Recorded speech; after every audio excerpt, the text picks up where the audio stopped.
സഹനത്തിൻ്റെ നീർച്ചൂളയിലൂടെ സഞ്ചരിക്കുന്നവർക്കുള്ളതാണ് ഇന്നത്തെ സുവിശേഷം. ഓക്കെ, ജീവിതത്തിൽ സഹനം അഭിമുഖീകരിക്കാത്തവരായിട്ട് ആരുമില്ല. വേദനകൾ, രോഗങ്ങളൊക്കെ ഇങ്ങനെ നമ്മളുടെ ഇടയിലേക്ക് ക്ഷണിക്കാതെ തന്നെ കടന്നു വരും. ചിലപ്പോൾ കുറ്റപ്പെടുത്തലായിരിക്കാം, മറ്റു പല വേദനകളിലൂടെയൊക്കെ കടന്നു പോകുന്നവരുണ്ടായിരിക്കാം. ഈ സഹനങ്ങളിലൂടെ കടന്നു പോകുന്നവർക്ക് ഇന്നോ ഈശോ ഓർമ്മിപ്പിക്കുന്ന ഒരു കാര്യമുണ്ട്. ജീവിതത്തിൽ സഹനങ്ങളൊക്കെ വരിക സ്വാഭാവികമാണ്. പക്ഷേ ഈശോയ്ക്ക് വേണ്ടി നിലനിന്നുകൊണ്ട് സഹനങ്ങൾ ഏറ്റെടുക്കാനായിട്ടുള്ള ചങ്കുറ്റുണ്ടോ എന്നാണ് ഈശോ ചോദിക്കുന്നത്. ഇന്ന് വചനത്തിൽ വളരെ വ്യക്തമായിട്ട് പറയുന്നുണ്ട്, ക്രിസ്തുവിന് വേണ്ടി നിലനിൽക്കുന്നവരൊക്കെ പീഡിപ്പിക്കപ്പെടുമെന്നാണ് വചനത്തിൽ പറയുന്നത്. സഹനമില്ലാതെ സഹനത്തിലൂടെ സഞ്ചരിക്കാൻ ചങ്കുറ്റില്ലാത്തവർക്കും ആർക്കും ഈശോയോട് ചേർന്ന് നിൽക്കാൻ പറ്റില്ല. ഓക്കെ, ഈ സഭയിലെ വിശുദ്ധരെ എടുത്തു നോക്കിയാൽ തന്നെ കാണാൻ സാധിക്കും.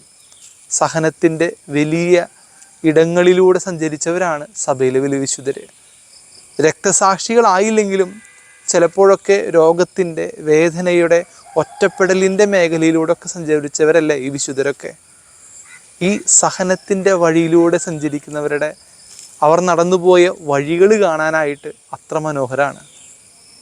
വഴിയരികിൽ അവർ നടന്നുപോയ വഴിയുടെ പുറകിലൂടെ കടന്നു പോകുമ്പോൾ അവരുടെ സഹനത്തിൽ മുട്ടിട്ട ഒരുപാട് പൂക്കളെ നമുക്ക് കാണാൻ സാധിക്കും. ജീവിതത്തിൽ നീ സഹനം അനുഭവിക്കുന്നവനാണോ? ജീവിതത്തിൽ നീ വേദന അനുഭവിക്കുന്നവനാണോ? ഒറ്റപ്പെടലിൻ്റെയും തിക്താനുഭവങ്ങളിലൂടെയും കടന്നു പോകുന്നവരാണോ?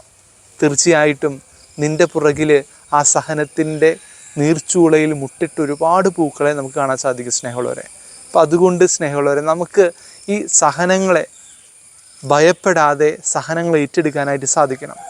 ഈശോയോട് ചേർന്നുകൊണ്ട് സഹനങ്ങൾ ഏറ്റെടുക്കുമ്പോൾ ജീവിതത്തിൽ വലിയ കൃപകളും അനുഗ്രഹങ്ങളും ഉണ്ടാകുമെന്ന് വചനം ഓർമ്മിപ്പിക്കുന്നുണ്ട്. നീ ഒറ്റയ്ക്കല്ല സഹനത്തിൽ, മറിച്ച് നിൻ്റെ കൂടെ ഈശോയുണ്ടെന്നുള്ള വലിയ ബോധ്യത്തിൽ നമുക്കായിരിക്കാം. ദൈവം സമൃദ്ധമായി അനുഗ്രഹിക്കട്ടെ.